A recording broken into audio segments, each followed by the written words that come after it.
Olá, muito boa noite, sejam bem-vindos à RSCP, a Voz do Povo. Este é o segundo debate promovido pela DGA, Direção-Geral do Ambiente de São Tomé e Príncipe, no âmbito do projeto Cumprindo a Promessa Climática. O tema de hoje será emissão de gases com efeitos de estufa em São Tomé e Príncipe. E para ajudar a descortinar esse tema, vamos ter aqui, temos 4 convidados, mas uma ainda está com alguns problemas técnicos.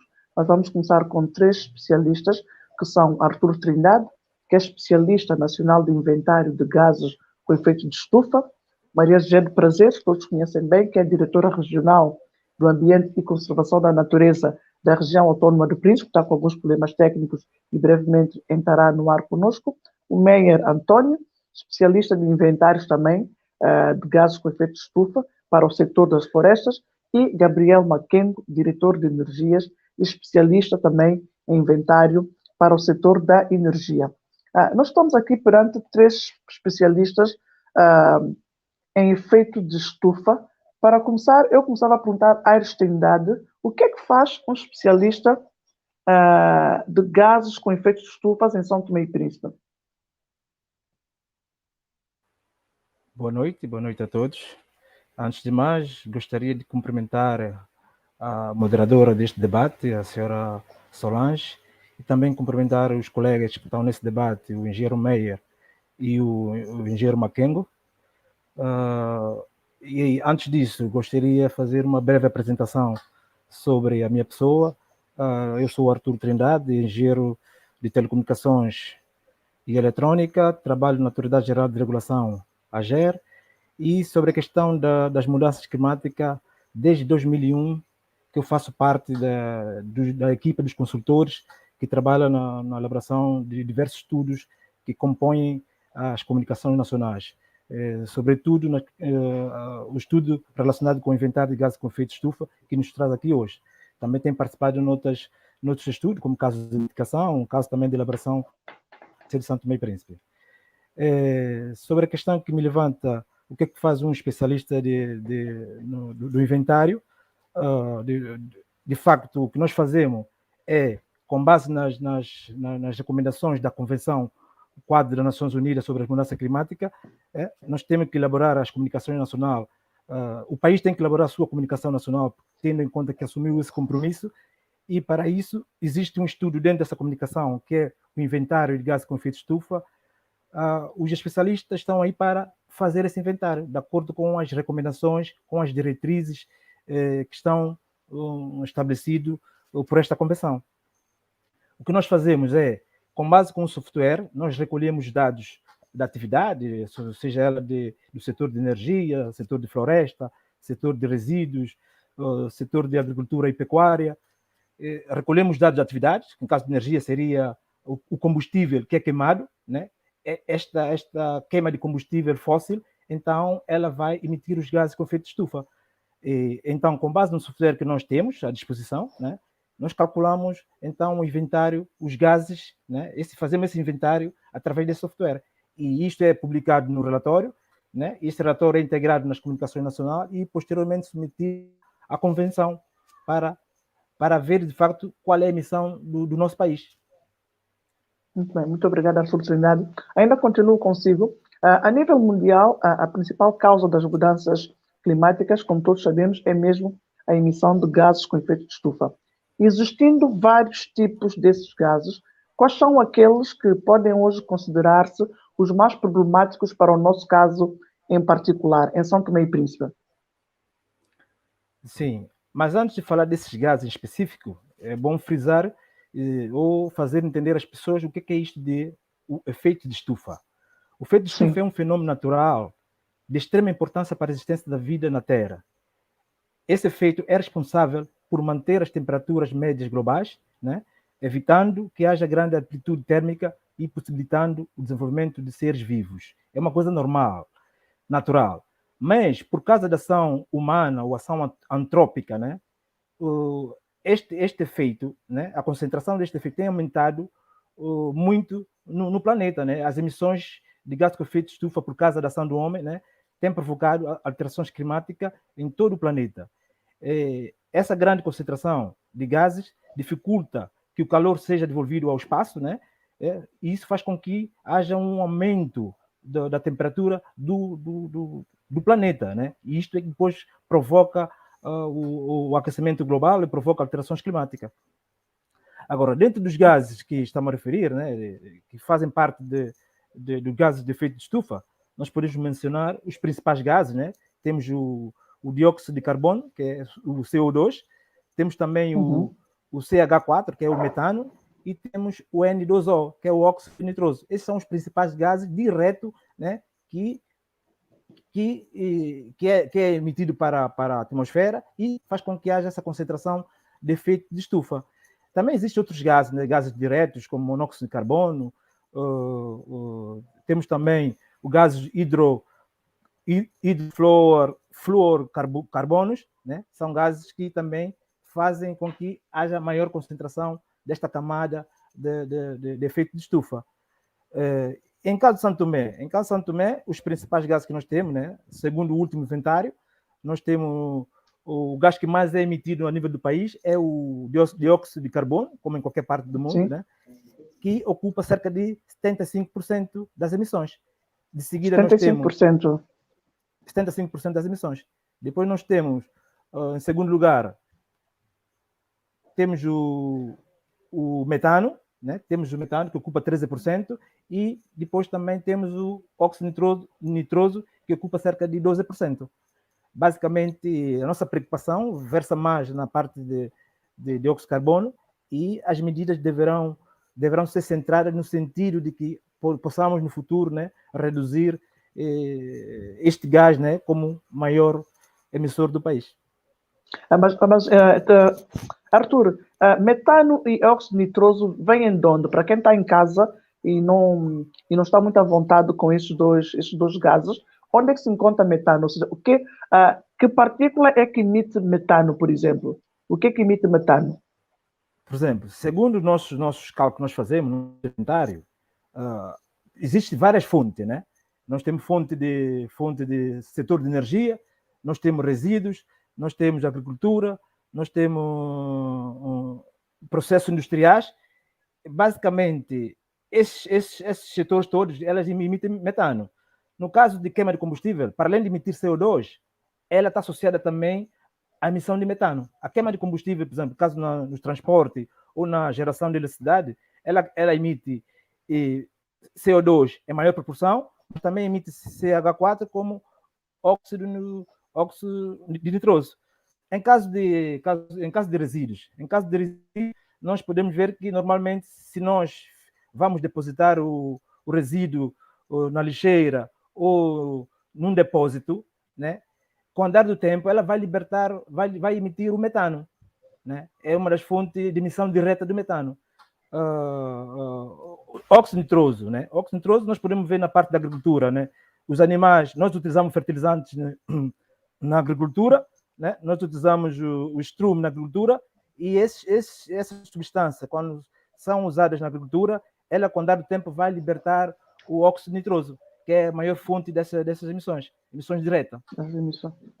Muito bem. Muito obrigada, Arthur Trindade. Meyer António, vamos falar agora um pouco do Protocolo de Quioto, que foi o primeiro tratado mundial sobre as emissões de gases com efeito de estufa. Foi assinado justamente em 1997, já lá vão alguns anos.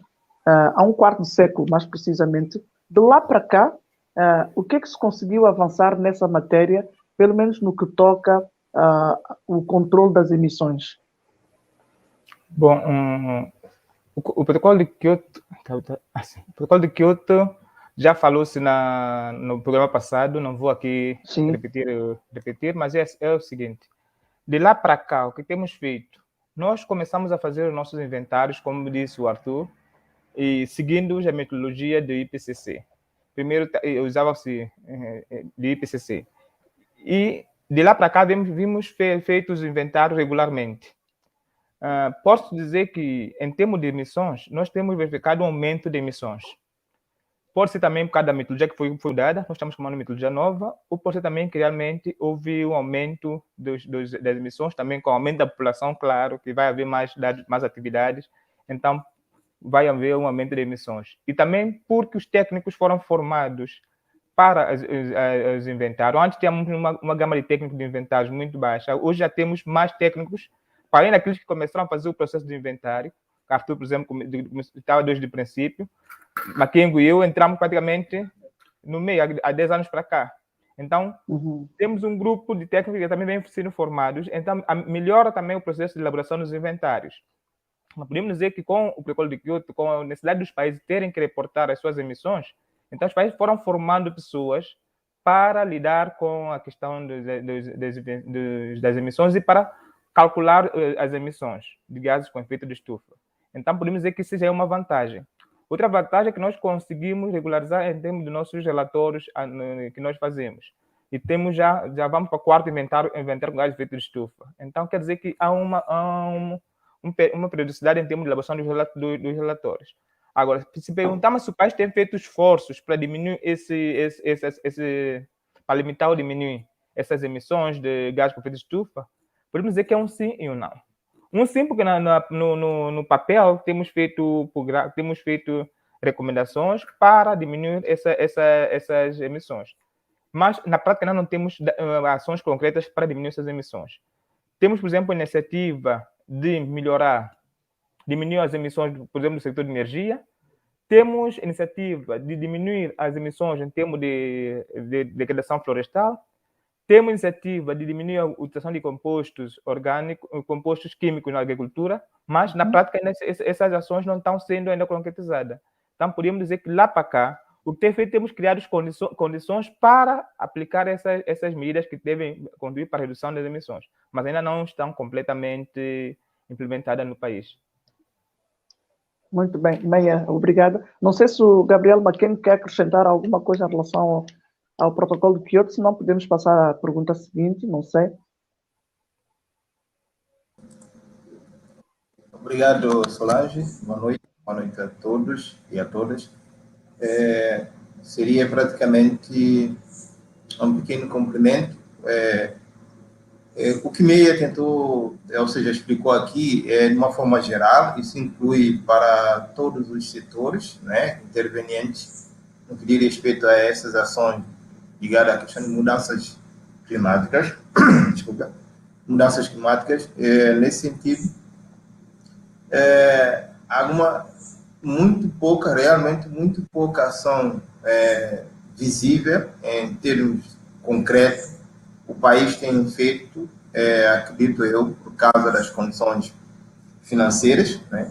O país não tem essas condições financeiras de poder implementar um conjunto de ações previstas desde o início da questão acordada, né? No processo de protocolo de Kyoto. Mas, contudo, já se começou a fazer todo esse espaço, como disse o Meio, então há outras coisas também que estão em curso. E é basicamente isso que eu queria acrescentar relativamente a esse ponto. Muito bem. Gabriel, já que estamos consigo, como é que está São Tomé e Príncipe no que concerne ao cumprimento das suas contribuições que foram estabelecidas, pelo menos ao nível nacional, nesse domínio?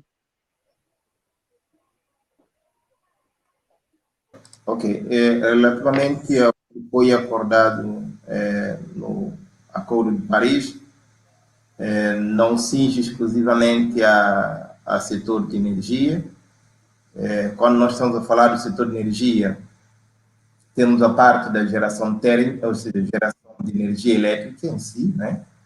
E depois tem uma parte de transporte, também quanto a aspectos de emissão.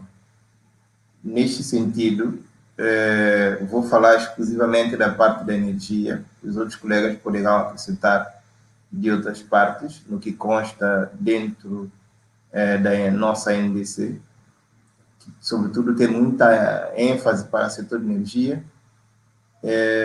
Temos um conjunto de medidas bastante inovadoras em termos para o próprio país, no que diz respeito à tecnologia. Falo exemplos de tecnologia para a produção de energia elétrica de fontes limpas, digamos assim, mas infelizmente nesse aspecto ainda estamos muito aquém. Isso se deve à questão de questão financeira do próprio país, mas existem algumas ações em curso, em termos também que dê abertura ao setor privado. Nós sabemos que nem tudo tem que depender do Estado, temos que dar abertura ao setor privado, de forma que ele possa também fazer parte deste elenco, para que nós possamos realmente almejar aquilo que nós determinamos, né? Então, muitas ações de base estão em curso, né? Estudos de viabilidade técnica, planificações e etc. Aquilo, ou seja, uma orientação lógica que se pretende baseando desse acordo e não só.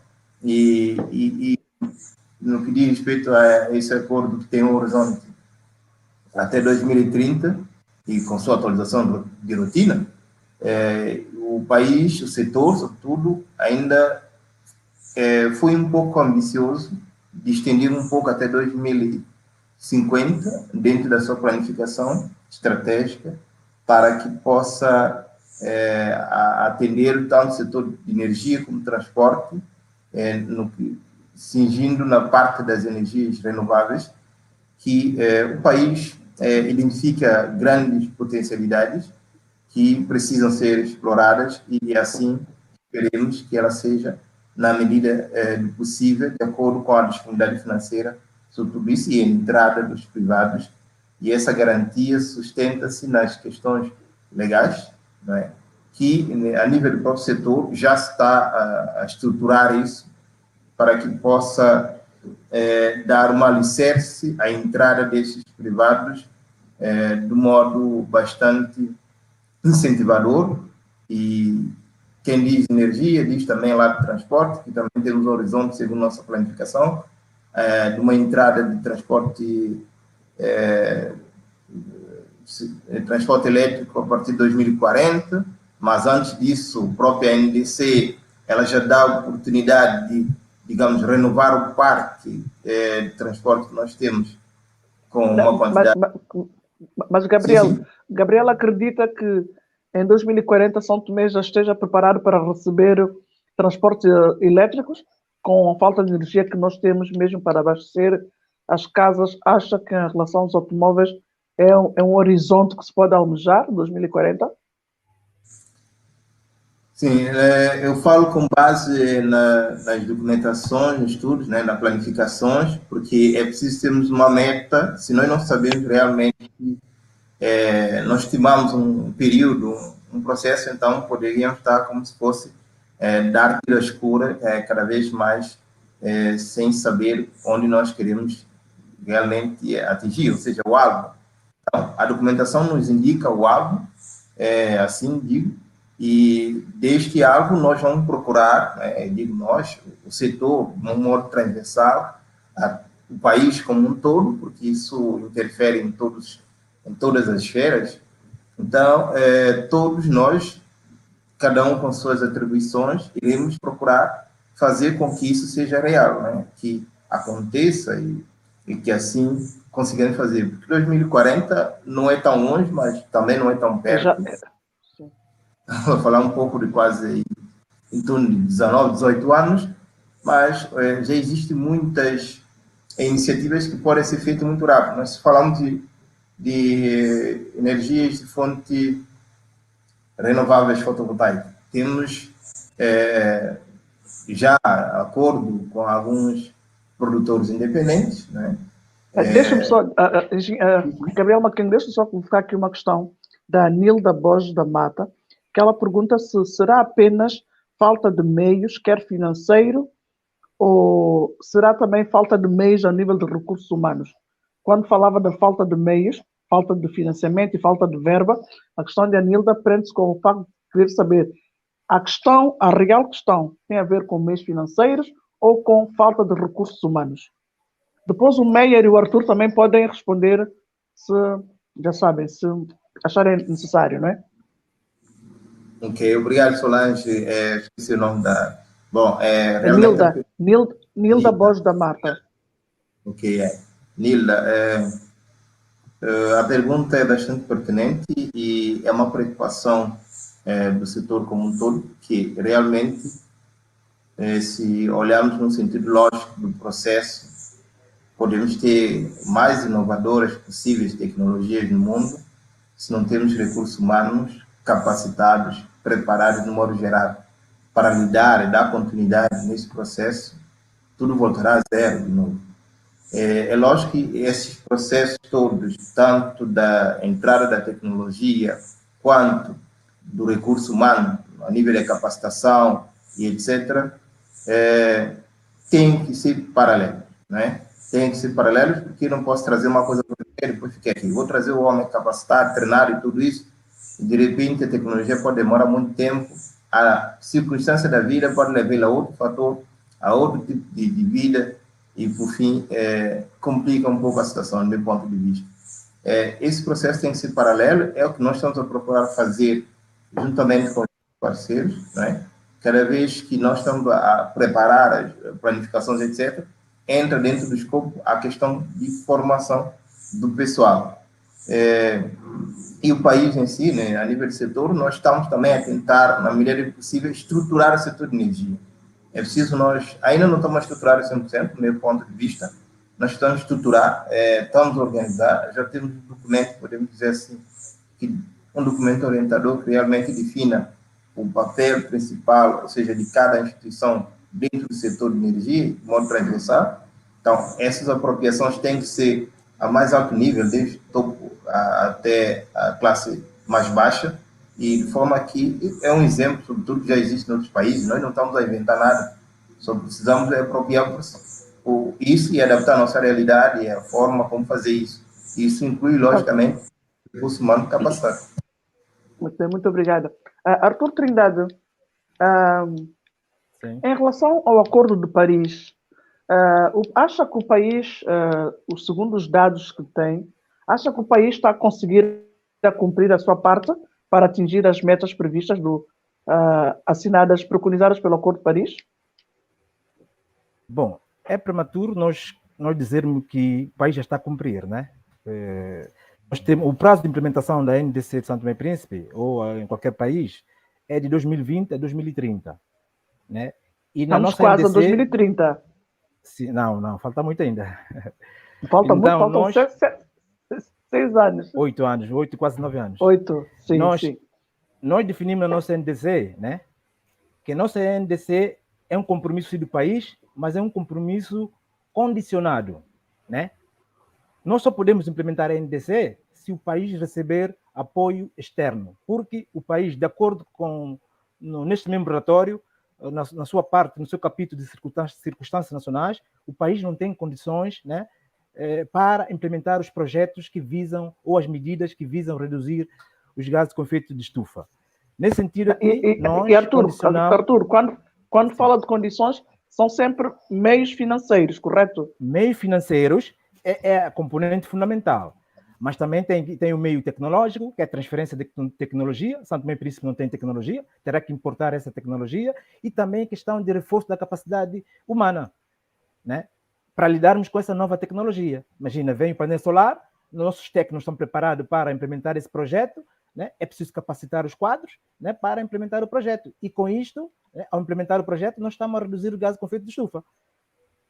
Basicamente, é isto que podemos falar, né, por enquanto, né, mas acreditamos, né, o país acredita que, se receber esse apoio, até 2030 é possível implementar as medidas que estão identificadas na NDC. Para além das medidas que estão identificadas como medidas Arthur, antes de continuar, o que quer dizer NDC? Para quem está em casa, para saber do que estamos a falar. NDC isso vem na sequência do Acordo de Paris, né, que são as contribuições determinadas nacionalmente, né? Cada país, ao assumir o compromisso no Acordo de Paris, tinha que dizer quanto é que vai contribuir na redução de gás com efeito de estufa, né? Ele estabelece uma meta, até 2030 eu vou diminuir 20% das emissões até 2030 e será contabilizado a nível mundial para ver se esse acordo vai surtir efeito, né? Porque o propósito Arthur, e nesse momento, qual é a percentagem que São Tomé já conseguiu diminuir? Nesse momento, o país ainda não conseguiu reduzir nenhuma percentagem, porque não há nenhum projeto ainda que está identificado na NDC e já concluído. Está na fase de execução.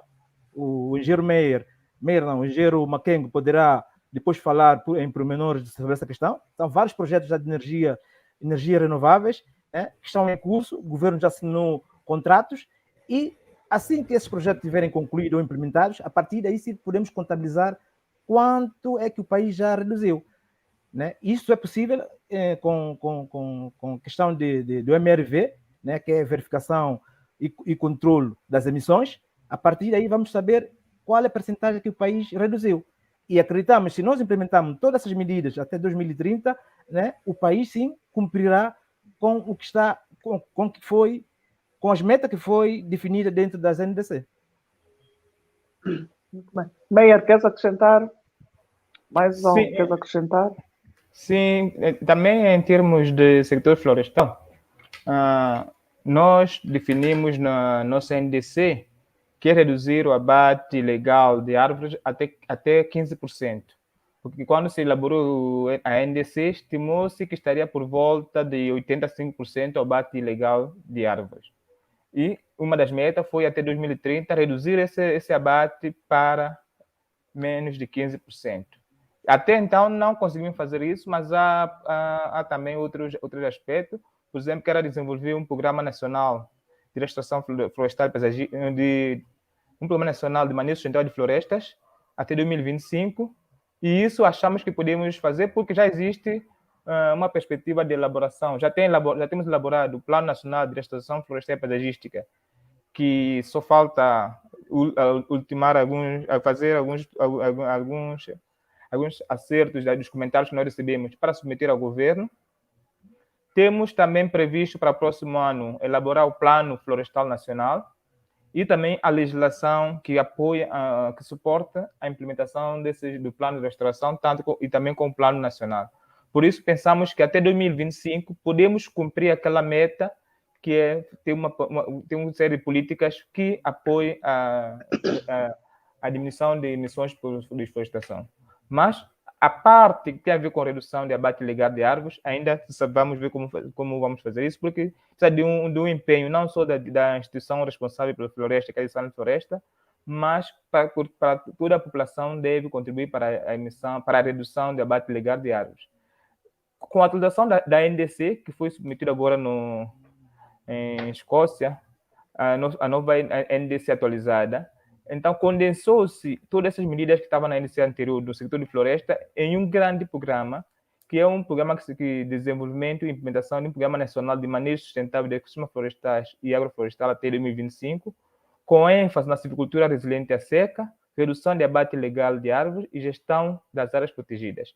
Essa visão não só foi uma visão para cumprir com a NDC, mas também foi uma visão para cumprir com alguns aspectos institucionais mesmo na direção. Ou seja, essa visão de um programa para diminuir as emissões também tem a ver com a forma nova de estruturar a direção das florestas e biodiversidade num instituto.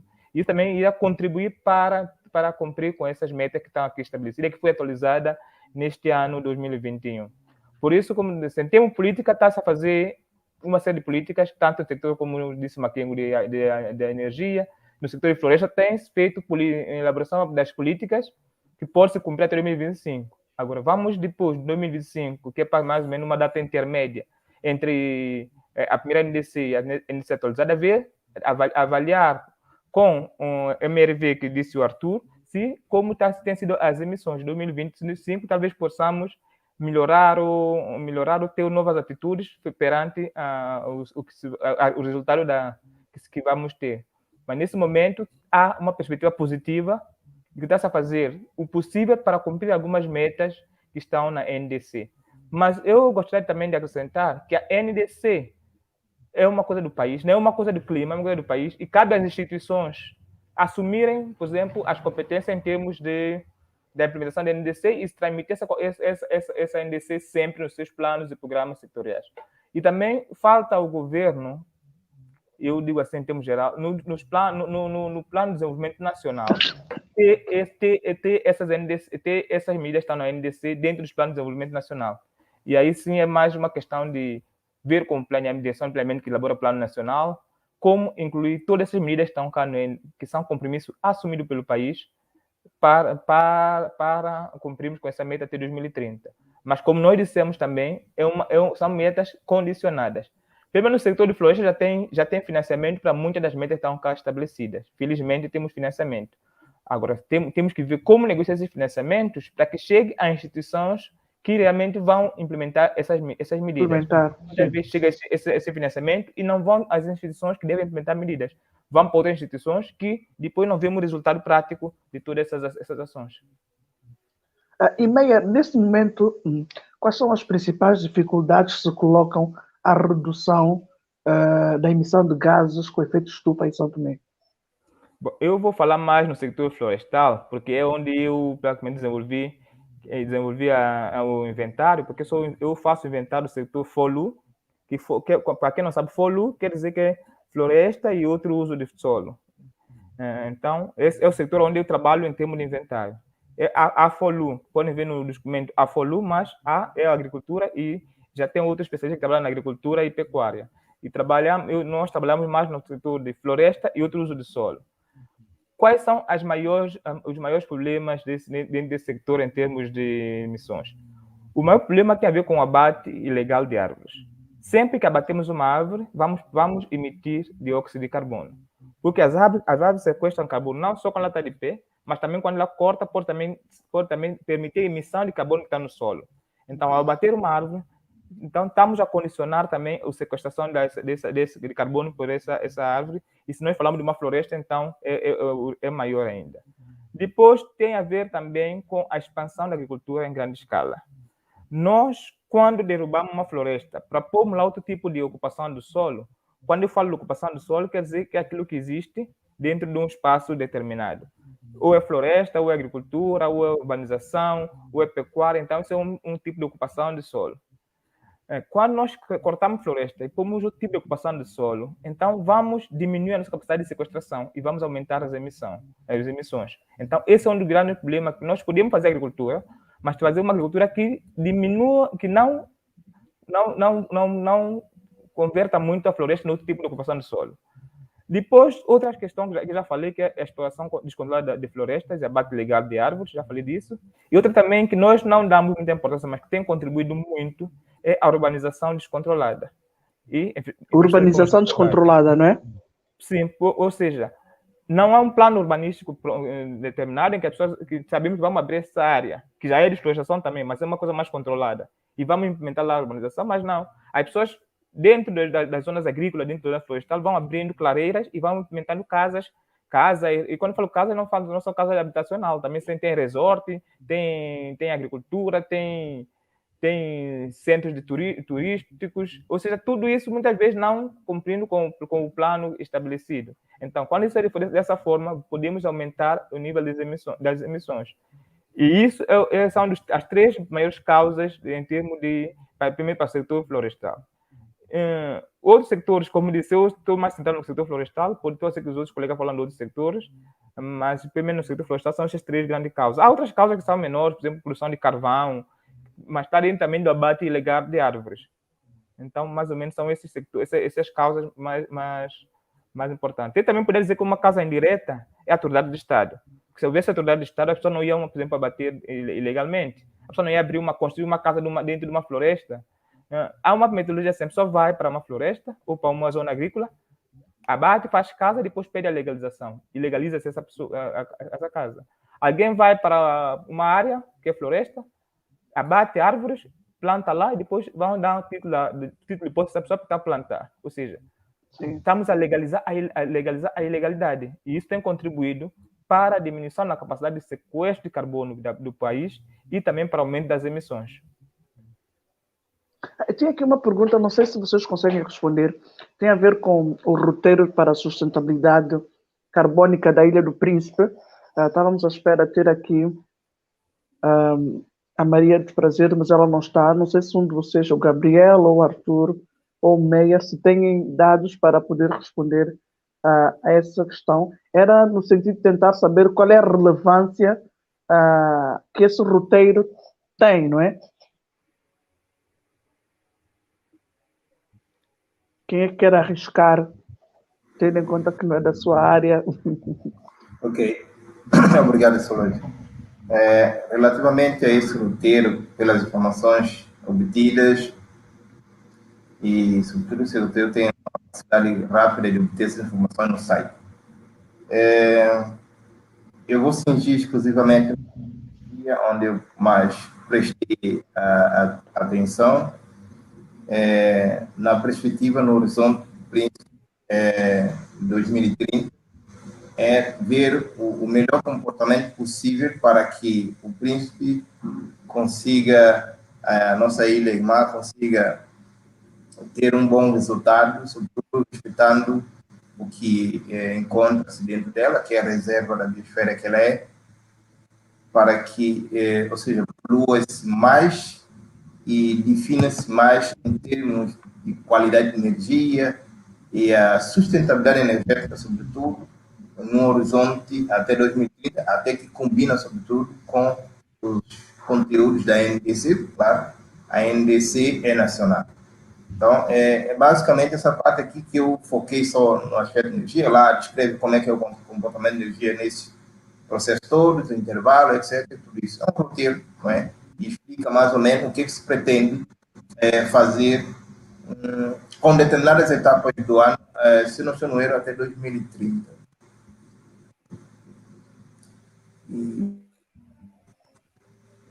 O Arthur quer acrescentar? Sim, Solange. Basicamente, eu não tomei conhecimento com o próprio relatório do roteiro, né? Só tomamos conhecimento depois da última COP, né? Das informações que continha o roteiro. Sobretudo na questão está ligada com o inventário com gases de efeito de estufa, né? Pela primeira vez em São Tomé e Príncipe, nós vimos que uma região ou uma localidade, né, que fez o seu inventário, né? Até a presente data, nós fazíamos inventário a nível nacional, né? E Príncipe teve essa iniciativa, a região autônoma do Príncipe teve essa iniciativa, que é de louvar, né? Eu congratulo com esta iniciativa e gostaria que esta iniciativa fosse também canalizada para outros distritos, que também pudessem fazer o seu inventário, conseguir apoio financeiro para fazer o seu inventário. Seria uma coisa também de louvar. E já assim também nós teríamos também não só emissões do país de forma geral ou de forma setorial, mas também dos distritos ou da região autônoma do Príncipe. É apenas isso que eu gostaria de congratular, né? E que essa iniciativa pudesse ser expandida para outros distritos de São Tomé e Príncipe. Obrigado. Eu queria acrescentar, Meyer. Sim, fora aquilo que os colegas já disseram, ter acesso ao relatório para saber qual é a metodologia que foi utilizada também seria vantajoso para vermos como se está em concordância com a metodologia de inventário que nós fazemos a nível nacional. Porque para compararmos, por exemplo, os dados, temos que ter também o inventário do Príncipe, ver a metodologia, se é a mesma metodologia que foi feita ao nível nacional. Porque se não for a mesma metodologia, fica um pouco difícil fazer essa comparação entre o inventário regional e o inventário nacional. Mas a iniciativa de fazer o inventário só para a região, como disse Arthur, é bom, porque vai ter uma noção da contribuição da região para o inventário nacional, que também é importante. Muito bem. E, ao nível nacional, Meyer, já que estou contigo, no conjunto das duas ilhas, São Tomé e Príncipe, qual é o ponto da situação do inventário das emissões e quais são essas fontes nacionais de emissão desses gases? Bom, as fontes de emissão, como o Arthur já tinha dito, são mais o setor de energia, o setor de resíduos e o setor de transporte, e também a agricultura. A produção de energia que nós temos, da forma como produzimos, emite muito. os transportes que nós temos também emitem muito, mesmo alguns transportes já são já obsoletos. E também a forma como nós fazemos agricultura também aumenta a emissão. E quando nós falamos de emissão, nós muitas vezes esquecemos do setor agrofloresta ou uso do solo, por exemplo, que é um setor sumidor. Mas mesmo nesse setor sumidor de floresta ou uso do solo, também há emissões. Só que o balanço é negativo porque a remoção, ou seja, a capacidade de sequestro, é maior que as emissões. Mas também nesse setor também há emissões. Então, são esses setores, em geral, que contribuem para as emissões de gás de efeito estufa no país, em São Tomé e Príncipe. Mas, como disse Arthur, eu sou sectorial do Floresta, Arthur tem uma visão mais ampla em termos das emissões, porque ele compila todas as emissões de todos os setores. Não sei se ele pode acrescentar mais sobre as emissões. Sim. Obrigado, Meir. O que eu gostaria de acrescentar, em termos de inventário, a ponto da situação do inventário a nível nacional, nós já fizemos 4 inventários, né? O primeiro foi no âmbito da primeira comunicação nacional e foi feito com base no ano de referência de 1998. O segundo inventário foi no âmbito da segunda comunicação nacional com ano de referência de 2005. A terceira com ano de referência de 2012, também no âmbito da terceira comunicação, e recentemente nós finalizamos o 4º inventário de gases com efeito de estufa, que vem no âmbito do BUR, que é o relatório bianual de atualização, né? Quer dizer que, ou seja, nós já fizemos 4 inventários e nós vemos que desde o primeiro inventário até a presente data, né, em termos de emissão, São Tomé continua a emitir, né, sobretudo a partir de 2010 para frente, até 2018, a emissão foi muito acentuada, né? Foi muito acentuada, tendo em conta o investimento feito no setor de energia para a produção de eletricidade, né? Que é basicamente o setor de energia é a maior fonte de emissão do país, né?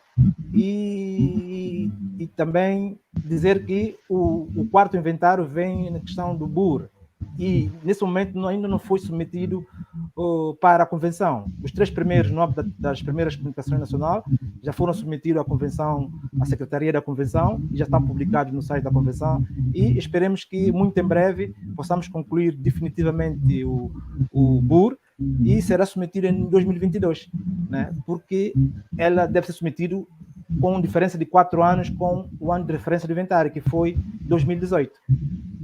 Em termos de setores, né, as fontes de emissões, como já referi anteriormente e também me acrescentou, nós temos o setor de energia como maior fonte de emissão, né? Depois temos também o setor de resíduos também, que emite bastante. Temos o setor de agropecuária e floresta, que também é emissor, mas esse setor agropecuária e agricultura, ela está dentro do setor AFOLU, na nova metodologia, e inclui a floresta. Mas quando nós vamos fazer o balanço, vemos que, por causa da nossa floresta, ainda nós continuamos a absorver mais daquilo que nós emitimos, né? Não significa que o país não emite, o país sim emite, né? Mas só que ela emite menos daquilo que ela absorve. Então, no cômputo geral, que é o balanço que se faz, né, o país basicamente não emite no seu todo. Basicamente a informação que gostaria de deixar, e se calhar o Germa Kengo, o Meir também, que já falou do seu setor, poderá falar um pouco do setor de energia, que é uma das principais fontes de emissão. E, Arthur, para quem está lá em casa, as pessoas podem estar-se a perguntar, nos nossos afazeres domésticos, há alguma coisa que nós fazemos em casa que também contribuem para essa emissão, e há alguma forma de tentar minorar essa emissão, caso isso aconteça nos nossos afazeres domésticos? Não sei, cozinhar, o esquentador, o ferro de engomar, o micro-ondas, o frigorífico, algum deles emite algum gás com efeito de estufa? Sim. Nós também fazemos inventário. Em termos do setor de energia, nós temos uma categoria que é a parte residencial, né? Como também a parte institucional, né? Os edifícios do Estado, elas também podem emitir. O facto de nós não estamos a consumir energia através, por exemplo, de geradores nas nossas casas, ou queimar o carvão, ou usar a lenha, o gás que nós usamos para a cozinha, ela emite esses gases.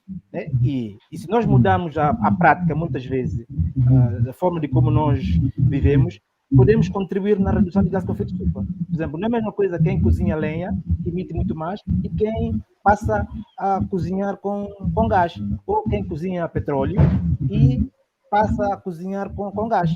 Gás emite sim, mas emite muito menos em relação a petróleo. É uma forma que é uma das medidas que o governo pode utilizar, né, que é substituir fogões a petróleo por fogões melhorados, ou utilização de substituição por GPL, né, que é através de gás. Isso faz com que nós possamos contribuir na redução de gases com efeito de estufa. E não há maneira de fazer campanhas de sensibilização nesse sentido? Só para complementar isso, talvez eu possa... Claro que sim, Gabriel. Sim. O que diz respeito sobretudo do setor de energia, vejamos, o que disse em Engenharia já está escrito. Só falta difundirmos isso o máximo possível. Vamos começar pela nossa página, mas além disso também vamos fazer workshops nacionais, possivelmente internacionais, tudo isso para divulgar um pouco mais a nível nacional, sobretudo, o ponto de situação que estamos sobre a questão de utilização de energia no modo geral. Energia não cinge, sobretudo quando nós estamos a falar da questão de inventário, não cinge exclusivamente na energia elétrica. Como disse o engenheiro Arthur, disse bem, tem aspecto de lenha, nós sabemos que é prejudicial à saúde humana, sobretudo, e também, sobretudo, com o efeito da questão gás de efeito de estufa. O que já situamos dentro do nosso plano é que haja uma redução significativa de todos os inventários. Até hoje, os dados são claros e indicam que o consumo da lenha não diminui, pelo contrário, ela cresce. Isso se deve a fatores condicionados ligados a questões econômicas da população, etc. E a população não tem esse dinheiro, poder econômico, salário baixo, etc. Um conjunto de fatores adversos que tem que ser trabalhado todos em conjunto. Por isso disse aqui, Diego Meia, o processo tem que ser embutido em todos, para que todos nós possamos fazer cada um seu papel. Essa política de reduzir substancialmente, optamos por o uso de gás, GPL, né, que é o gás normal que nós utilizamos, aqueles que têm condições um pouco para que possa comprar, nós estamos a falar um pouco de 20 euros e pouco, cada botija. Nem todo mundo tem dinheiro para comprar isso, mas é necessário ter um conjunto de incentivos, alguma coisa, que nós estamos a tentar trabalhar nisso com o parceiro, para que possamos mudar um pouco a mentalidade do uso da lenha para o uso de gás. Né?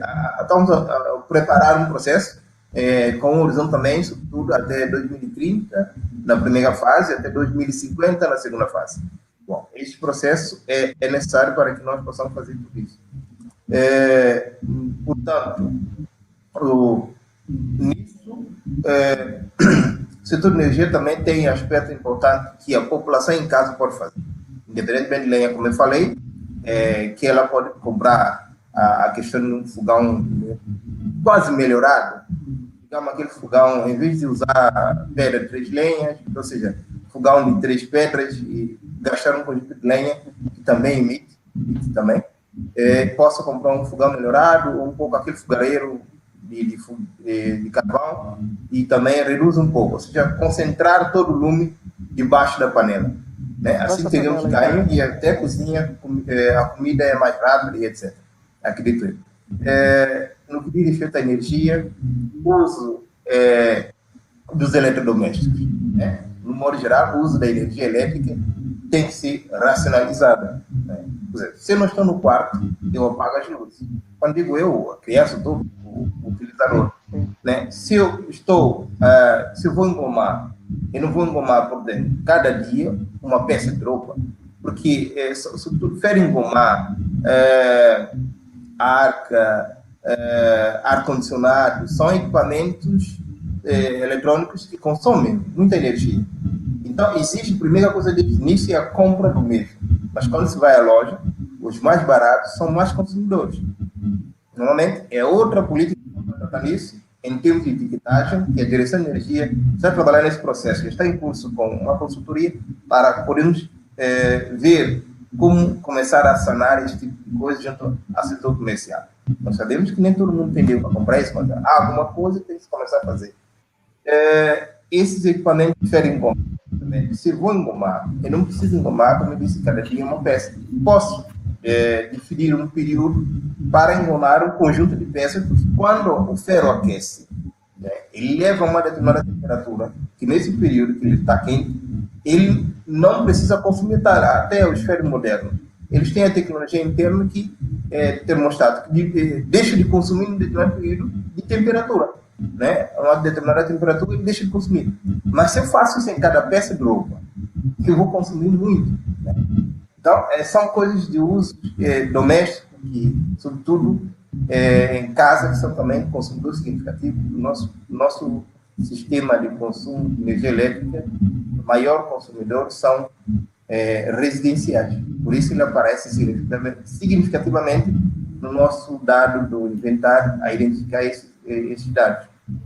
Então, são esses pormenores que, como disse a Solange, nós vamos fazendo a partir do próximo, já começamos, A EMAI já começou anos atrás, a FAT, através do Banco Mundial, já começou e passa-se na televisão, só que é difícil essas informações entrar na mentalidade da pessoa. Muitas vezes a pessoa não está dentro do assunto. Exato. Isso. Mas não vamos parar. Já no próximo ano vamos continuar novamente. Vamos reforçar na medida do possível para que nós conseguimos interiorizar isso dentro da pessoa. Você tem que tornar uma cultura.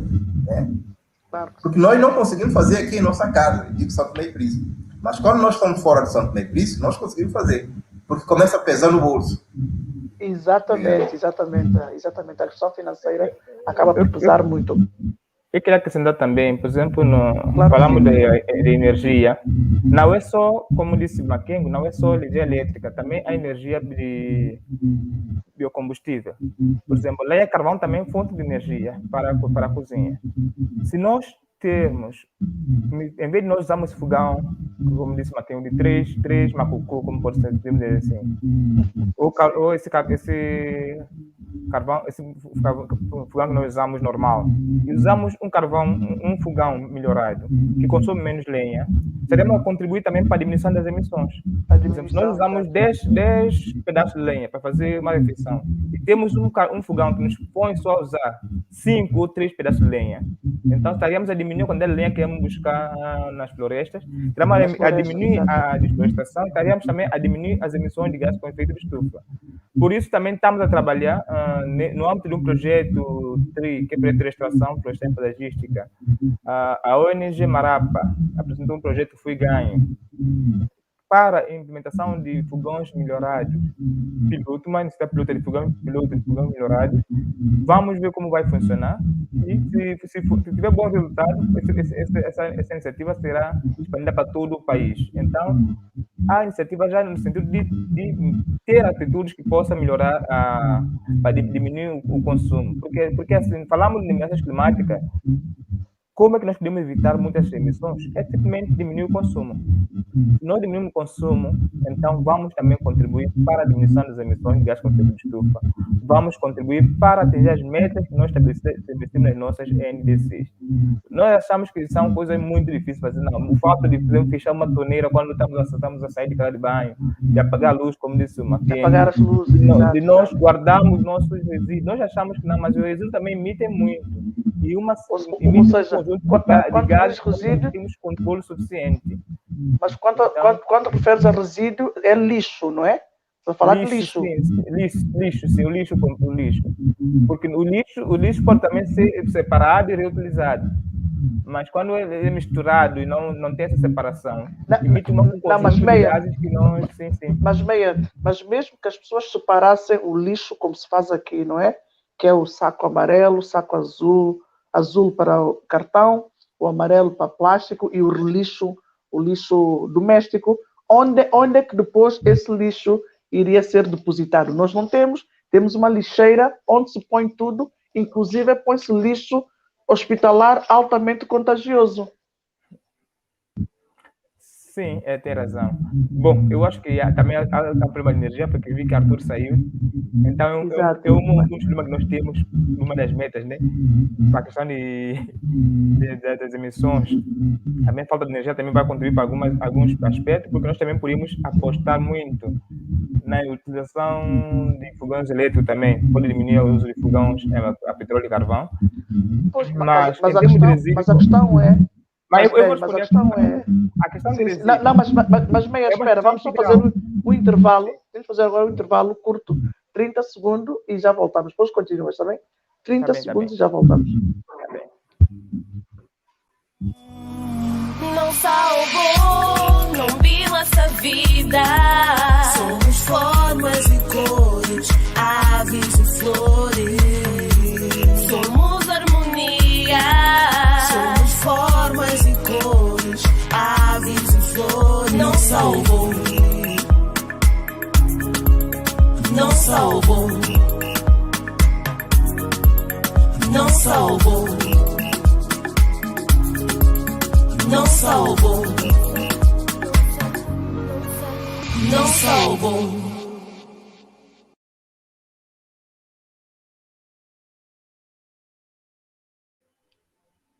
Vamos de volta para a segunda parte do segundo debate promovido pela Direção-Geral do Ambiente de São Tomé e Príncipe.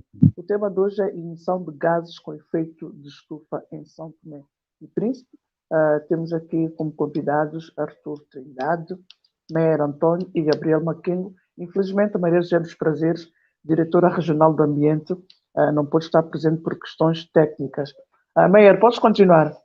Não, eu ia te perguntar, tu falaste em substituição dos fogões para fogões elétricos. Imagina que realmente há essa substituição. Nós todos sabemos que nós temos graves problemas de energia.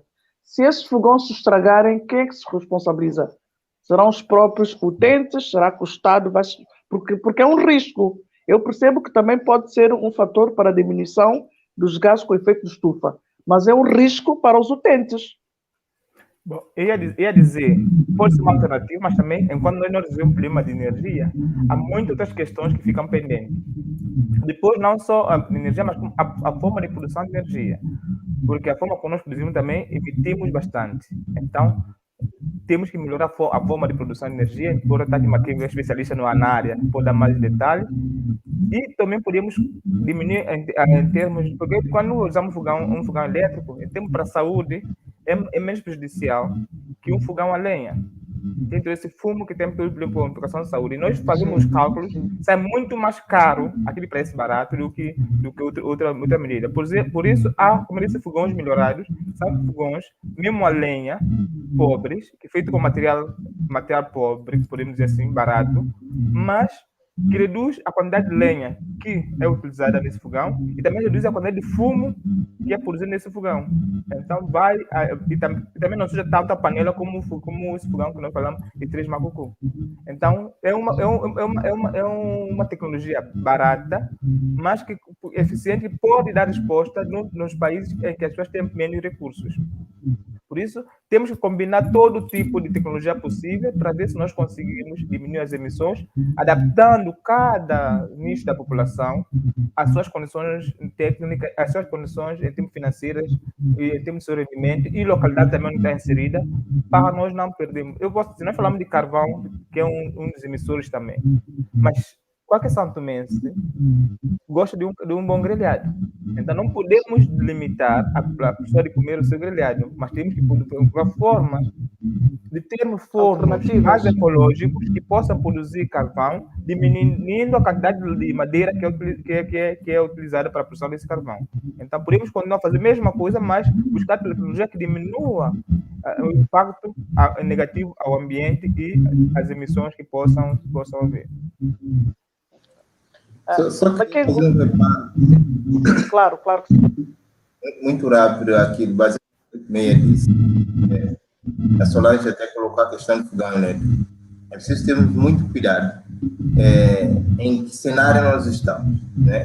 Imaginemos se continuarmos a produção de energia elétrica da forma como nós estamos, com um pouco mais de 90% de fonte diesel, a gasóleo, digamos assim, térmica, não adianta, em meu ponto de vista, até tecnologicamente, não faz nem sentido. Temos aí, por exemplo, 50% da população utilizando fogão elétrico, porque, bom, vamos esquecer, vamos imaginar que seja mais barato, a energia ficou mais barata, etc. Não vai deixar de poluir, vai continuar a mesma coisa, só que isso muda de onde está poluindo, né? Vai obrigar a térmica, vai aumentar a sua produção, mais geradores térmicos e tal, para atender às necessidades dos clientes, que todo mundo, 50% tem fogão elétrico.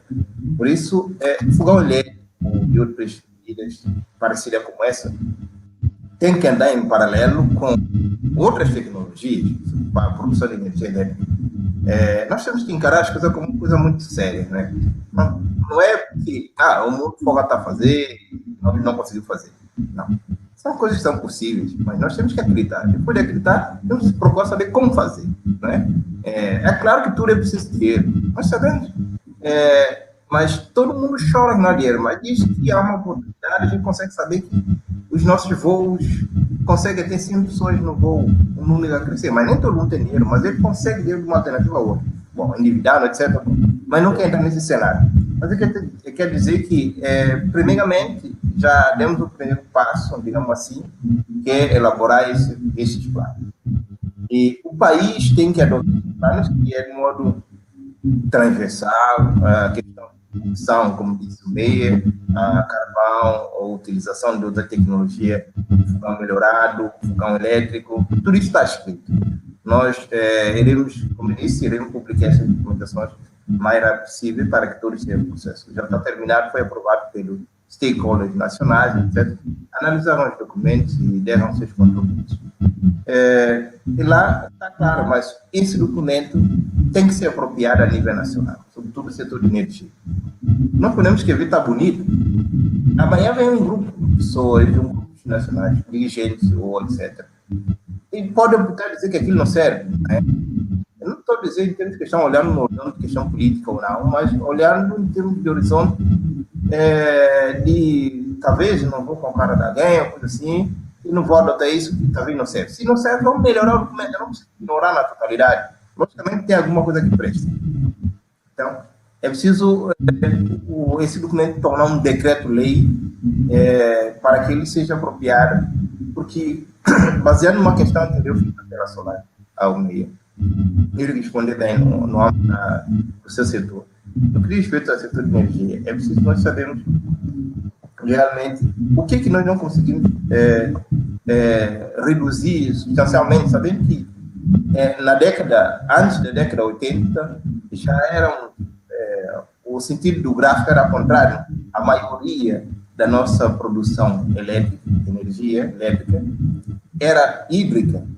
Havia chileiros coloniais, centrais coloniais, etc. Tudo foram desativados. Mas podem ser reativadas novamente. Não são coisas de outro mundo, né? Não são tecnologia de outro mundo. Nós temos o cenário do computador que está em curso o seu processo de reabilitação. Tem lações lá. Mas é preciso concluir esse processo. Temos que concluir.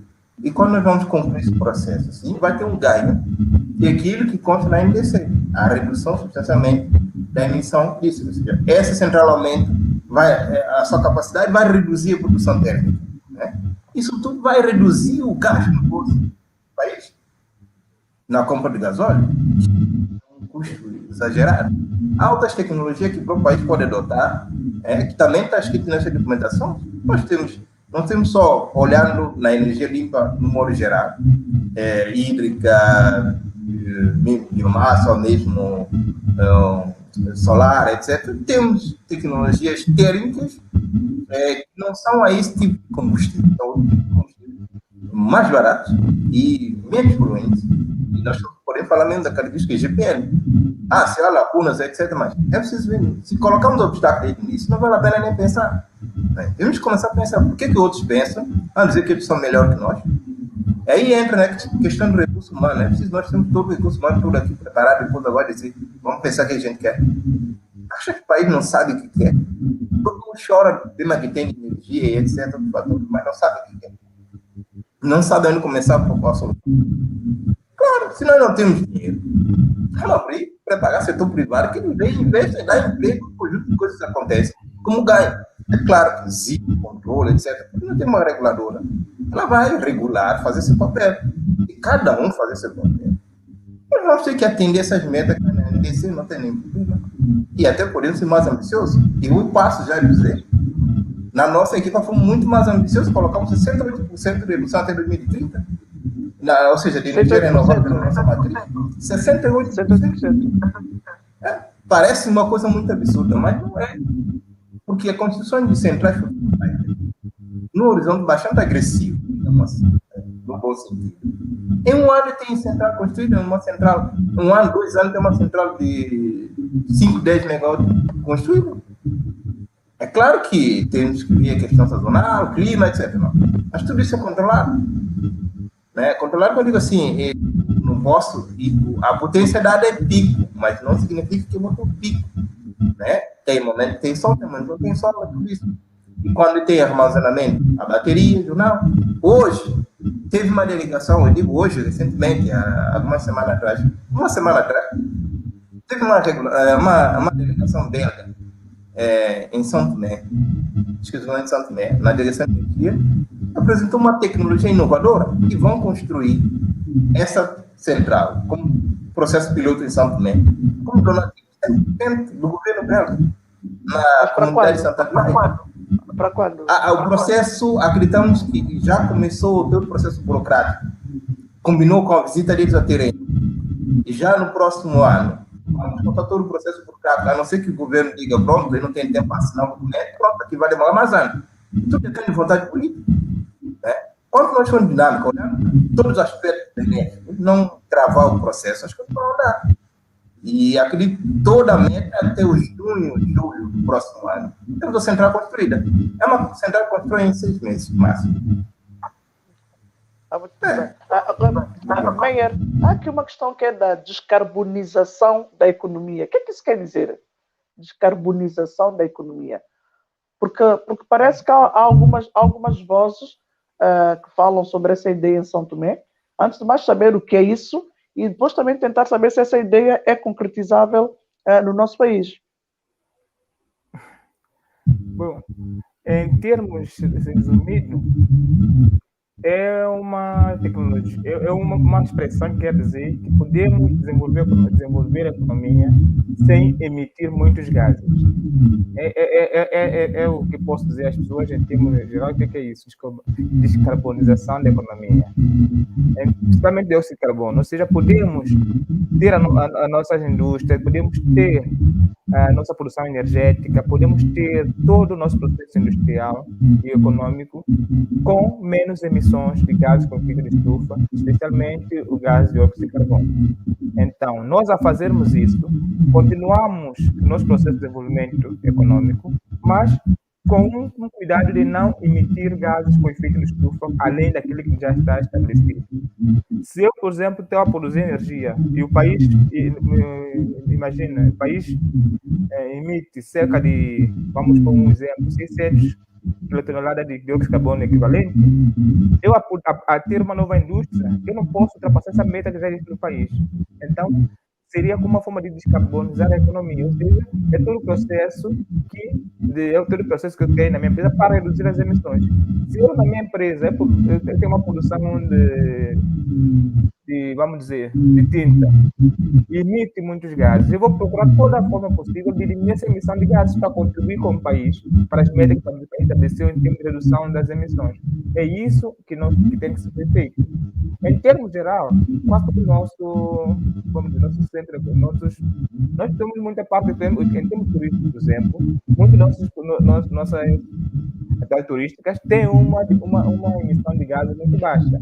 Porque há setores que utilizam energia renovável, há setores que usam, na casa de banho, tem aquele autoclismo que tem menos, que usa menos água. Menos água, exato. Nós pomos, e quando ela lavar as mãos, ela liga automaticamente, e nós temos que levantar sempre vamos lavar. Ou seja, são pequenas questões que ajudam a diminuir as emissões. Aquelas luzes que nós pomos no corredor, que estão acendendo quando a pessoa está a passar, ou seja, são todos pequenos processos que ajudam a diminuir as emissões de gases de efeito de estufa. Então, nós a fazermos isso, nós a dentro da nossa indústria, nós o nosso plano econômico, nós pedimos às empresas, às instituições que diminuem as emissões de gases de efeito de estufa, então estamos descarbonizando a economia. Não sei se conseguir explicar para que possam entender.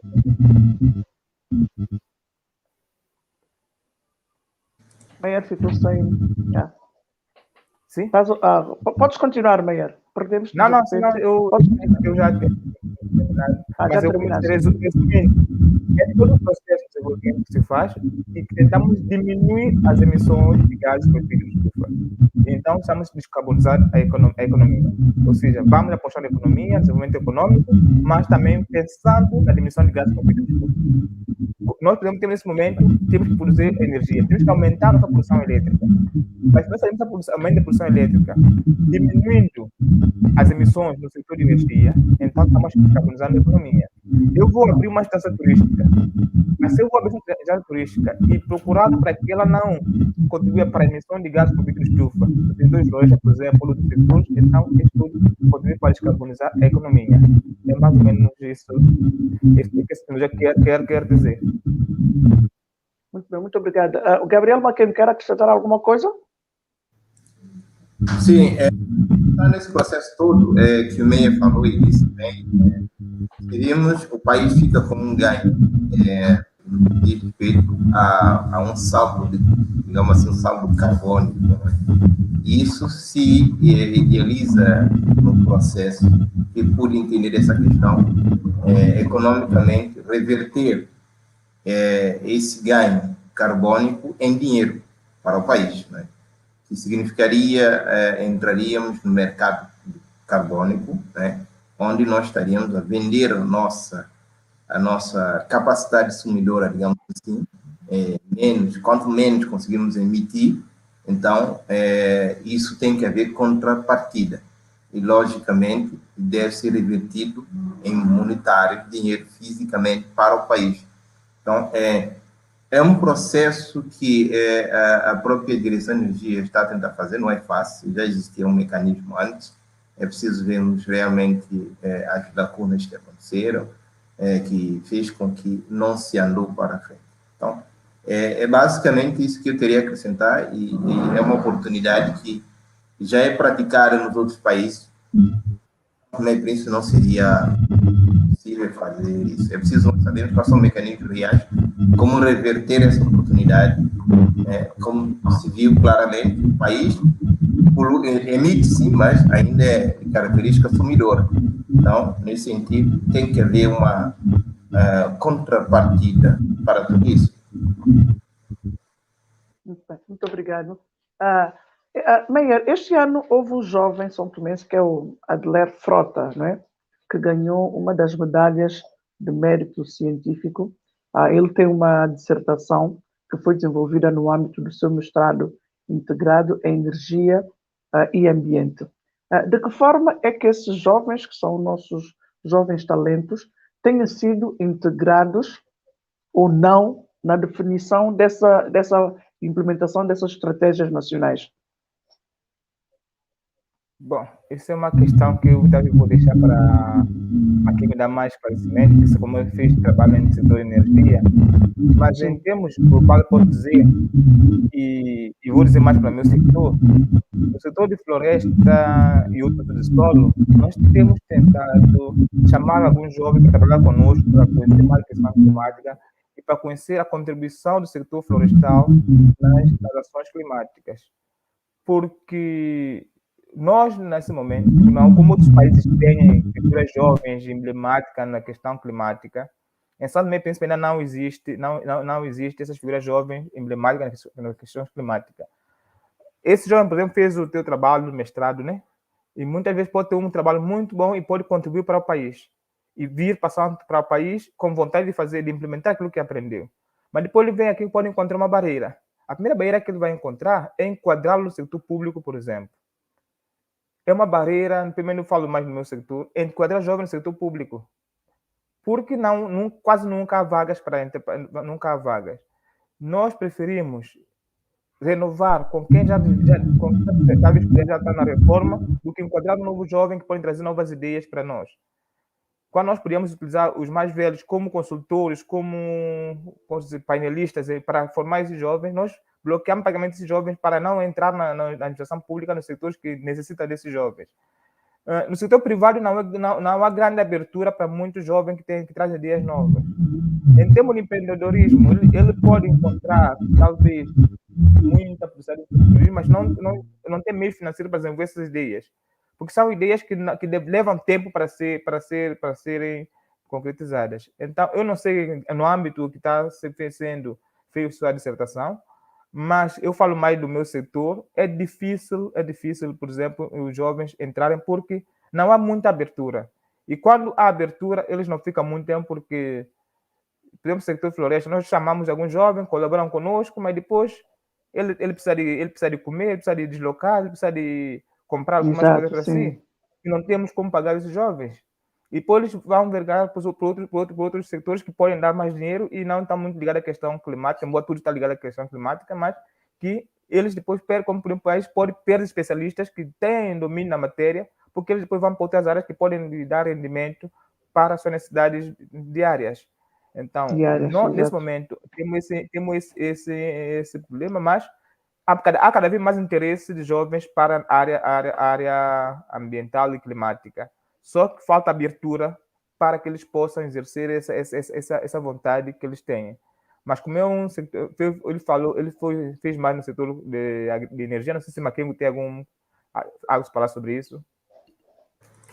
Ok, obrigado, Maria. Fizeste uma introdução bastante real do processo em São Tomé. Eu também não escapei dessa, também passei por essa. Fiz uma formação fora do país, mas, oportunidades chegaram até que hoje estou cada ano meu contributo na possível. Não conheço o jovem, infelizmente, não sei do seu historial, mas até diria que talvez nós já temos em São Tomé mais que 5 desse engenheiro Adler em São Tomé. Bom, indiferente é que talvez não tenha ganhado esse prêmio de mérito do trabalho feito a nível nacional. Em Portugal, né, se entendi bem. Eu diria que dessa dificuldade todas mencionada pelo Meia não poderia ser um obstáculo para o tal engenheiro. Muitas vezes as coisas são difíceis no início, mas cabe ao próprio país que está tentando estruturar isso, mas não é fácil. Não é fácil. Não sei a estrutura macro do processo concreto, não sou financeiro, sou engenheiro elétrico, mas no que eu tenho vivido com colegas formados na mesma área que eu, cerca de, tanto para engenheira como engenheiro, tenho 7 engenheiros que trabalham comigo na minha direção, de livre, espontânea vontade. Eu, infelizmente, já não consigo até receber outros, que eu até deixo claro para eles a situação real, a situação que não tem espaço de colocar. A vontade de trabalho é que não falta. Mas existe um conjunto de barreiras, dentre elas, como foi citado pelo engenheiro Meia. Eles têm que se comer, ou eles têm que se... Gasta-se sola de sapato, suja-se roupa, etc. Bom, são coisas que nós sabemos. Deve haver uma contrapartida para cá. O jovem tem um conhecimento bastante bom, digamos assim, mas ele não desista, procura colocar isso em prática, em São Tomé de preferência, mesmo que haja todas essas barreiras, mas procure, na medida que for possível.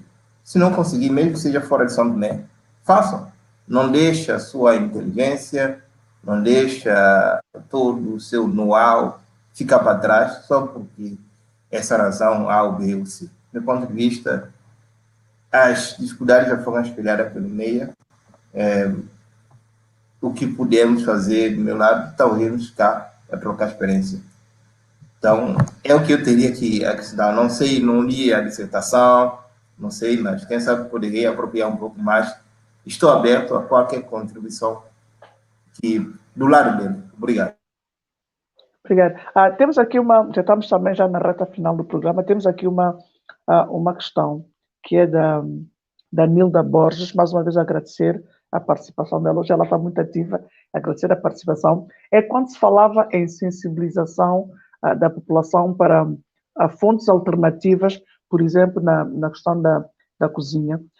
E ela diz que por que não começar essa sensibilização pelas escolas? Vocês têm programado essas sensibilizações através das escolas? Pode ser primeiro o Arturo. Sim. Primeiramente, fiquei ausente por uns minutos.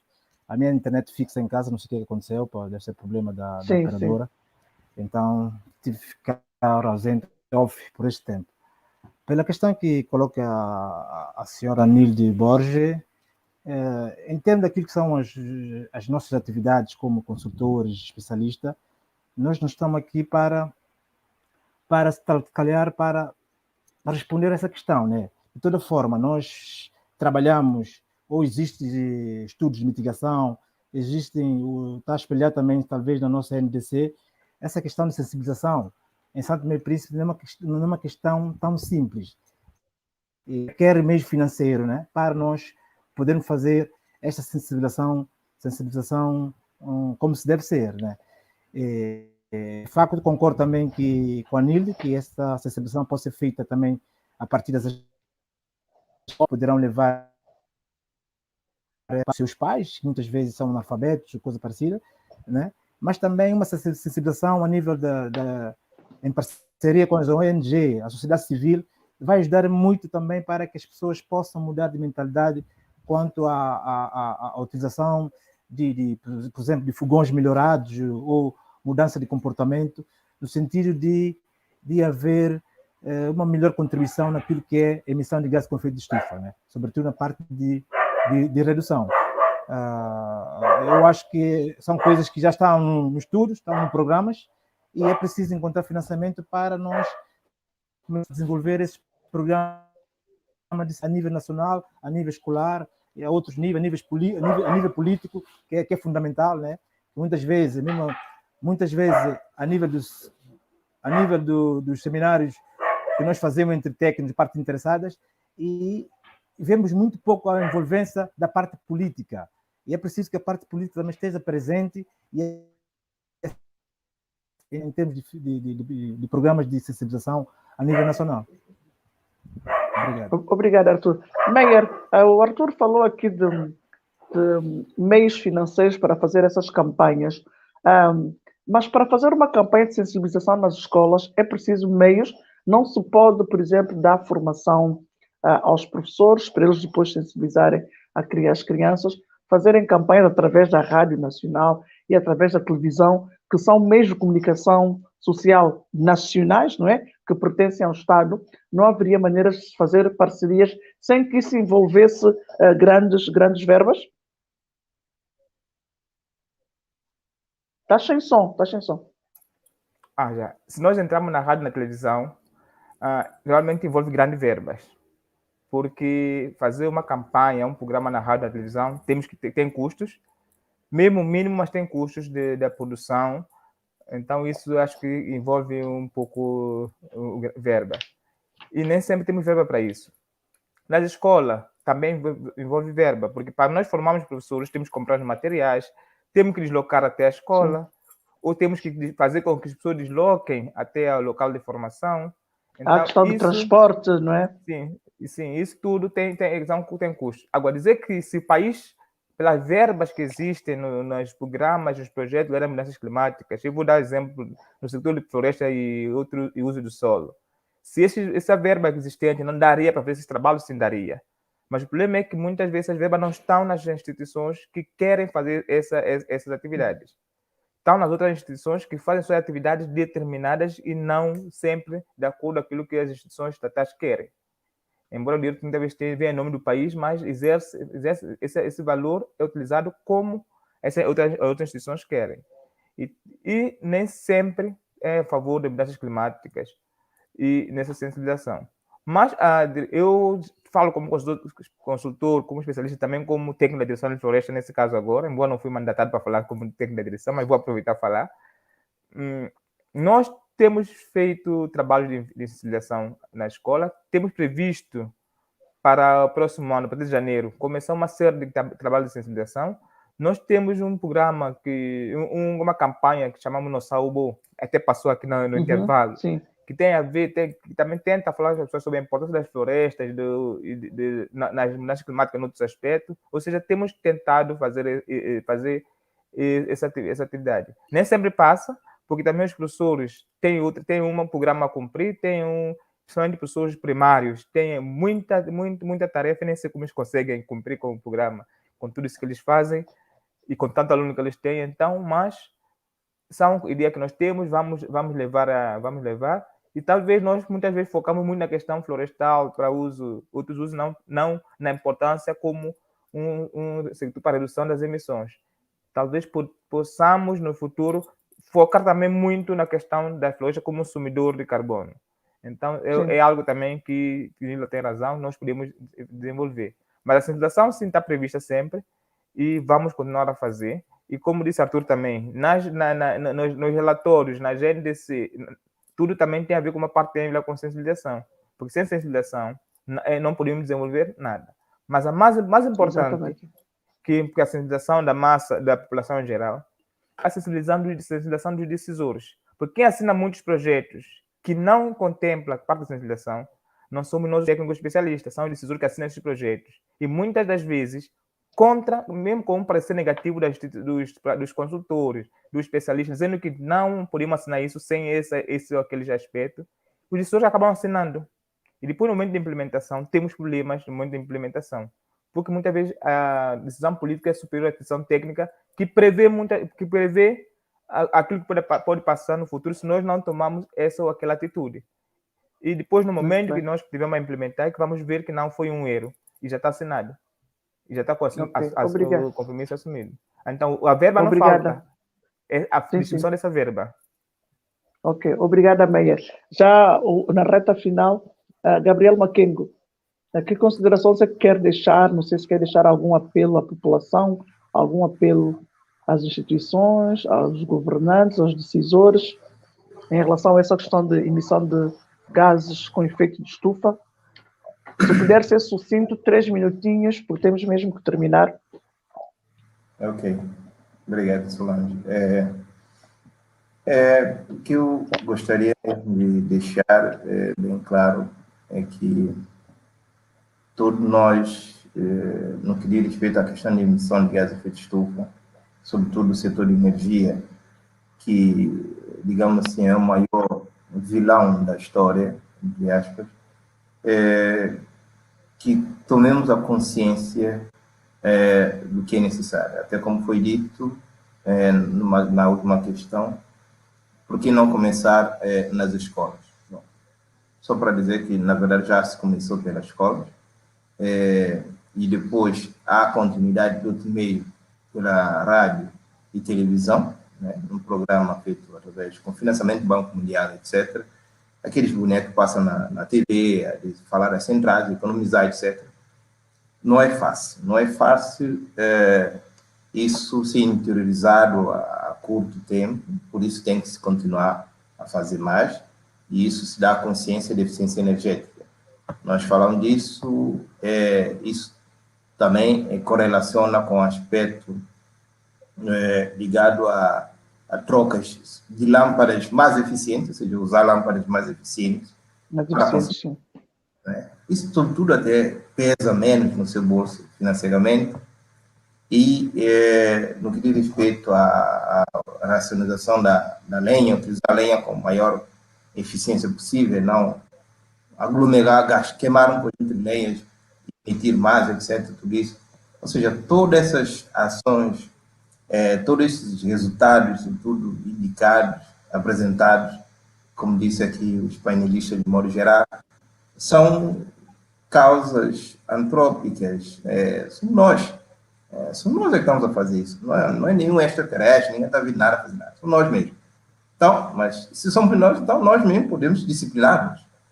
Então, é preciso termos essa consciência e começarmos a procurar reduzir o máximo, mas com alternativas existentes. Isso não quer dizer que a pessoa vai deixar de usar a energia elétrica que ele tinha. Não, ele passa a usar de modo racional. Ele usa uma quantidade de energia, mas usa com lâmpadas mais eficientes e economicamente, financeiramente, sai a ganhar. E depois tem o resultado que tem. Né? E que olha a ideia toda como do país, não de um grupo ou de um determinado coisa. Basicamente isso que eu tenho a dizer. E obrigado.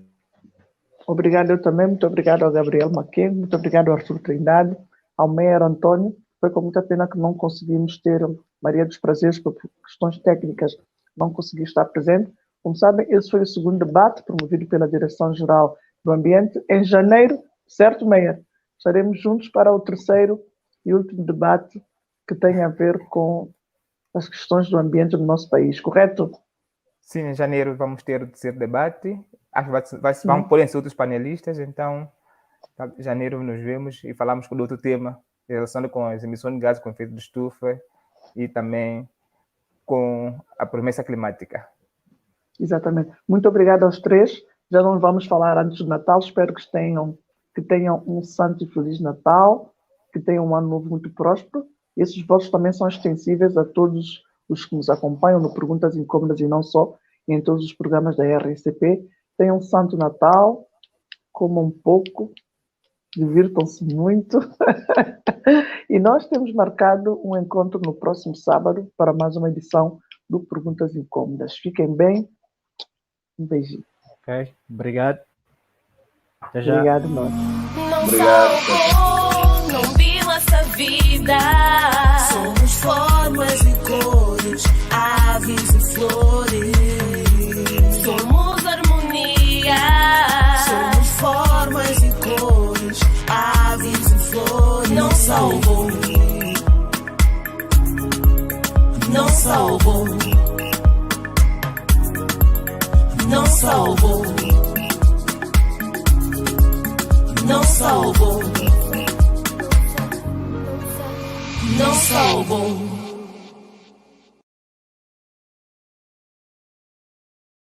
Cada dia que passa, aumenta o número de pessoas de vários países que reconhecem o papel da RSTP na comunidade. Hoje, agradecemos pelo teu apoio. Obrigada por apoiar financeiramente a RSTP. Queríamos também agradecer a tua subscrição nos nossos canais, os teus comentários, os teus likes e as tuas partilhas. A tua ajuda é importante para nós continuarmos a trabalhar com dedicação e com a missão de servir sempre melhor à comunidade.